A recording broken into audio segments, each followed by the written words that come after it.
Okay, in this video I just wanted to come to you guys really quickly and share with you some tips and tricks that I recently discovered like 10 minutes ago while I was in the process of cleaning my beauty blender. Now, I just finished taking all of my MAC Pro Longwear Concealer out of this container that it originally comes in and putting it into this white little makeup pot that I got off eBay. I purchased a couple of them for a couple of dollars. The reason why I depotted this is because, for starters, this is an awesome concealer. I usually use color NC42, but today I ran out of that and I can't find it, so I've been using NW35. But this pump on this concealer is the worst. You can't control it, so every time you press the pump to get some product out, you get too much product and then you end up wasting it. And because this is so pigmented and opaque, you only really need a tiny bit. I use this for under eye concealer and stuff like that. So I was in the process of depotting it, and then I was like, let me put a little bit under my eyes. So I put a little more concealer on. And when I apply my under eye concealer, I do use my Beauty Blender, which you can purchase at Sephora. And I love this because it provides like a seamless application and it really gets it nice and blended and just seamless, flawless. I love it. The only thing I hate about this is that it is a sponge, so it is hard to clean. So while I was over at my vanity, I was like, let me try using my MAC brush cleanser. Now this is my MAC brush cleanser. This is a bottle that's super old. I'm not even sure if this expires, but I bought this in college and that was many years ago. And this is actually an old Bath and Body Works spray top. It comes with like a black flip top.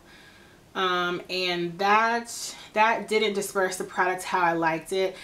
I guess I'm just really particular about how my products come out of the containers.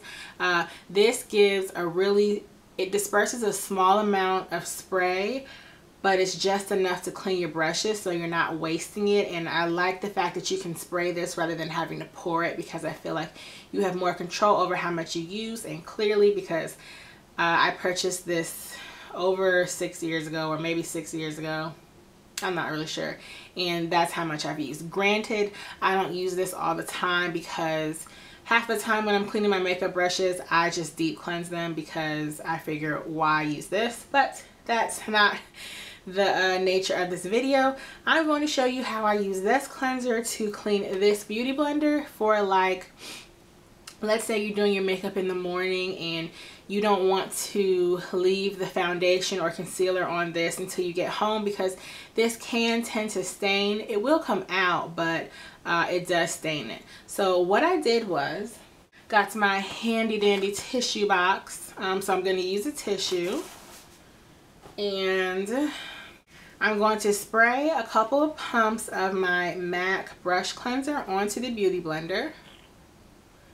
So you're just going to spray it, concentrating, I hope I'm not getting this on my camera, concentrating on the areas of your sponge where the most product is. And then, whoops, you're just going to take the tissue and kind of blot out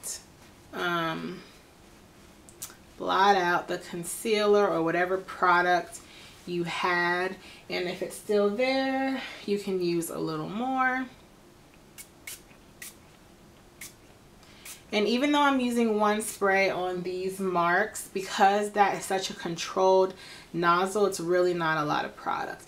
And you don't want to rub, you want to blot, because this sponge is very delicate and it can tear very easily. So this is what my Beauty Blender looks like when I have blotted out the stains. There's still one right here, but that was an area of a lot of concealer that I applied to my face. So after that, your Beauty Blender will be a little damp and it will still have some brush cleanser in it. So what I like to do is take another tissue, completely cover your Beauty Blender, and then you just squeeze it. And what this is going to do is the tissue will soak up all the excess moisture so that you can leave your Beauty Blender like this on your vanity or wherever you keep this until you get home and you are ready to thoroughly cleanse it.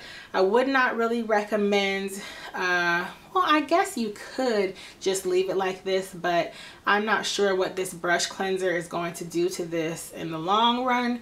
So at the end of the day, when I do get home, I'll probably just go ahead and thoroughly cleanse it with my Beauty Blender cleansing solid, and that is what I use to really get everything off.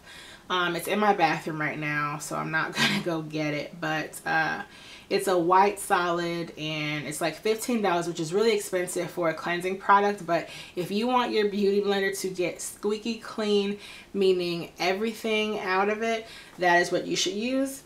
But I just wanted to come to you and share with you a little tidbit of information, because I think I'll be doing this from now on instead of having to let my Beauty Blender sit on my vanity for days sometimes just looking all dirty. This is much better, I think, and it will help control the amount of oil and bacteria that's on this when you go in to use it the next time. So I just thought that was really awesome. So yes, I hope you enjoyed this video.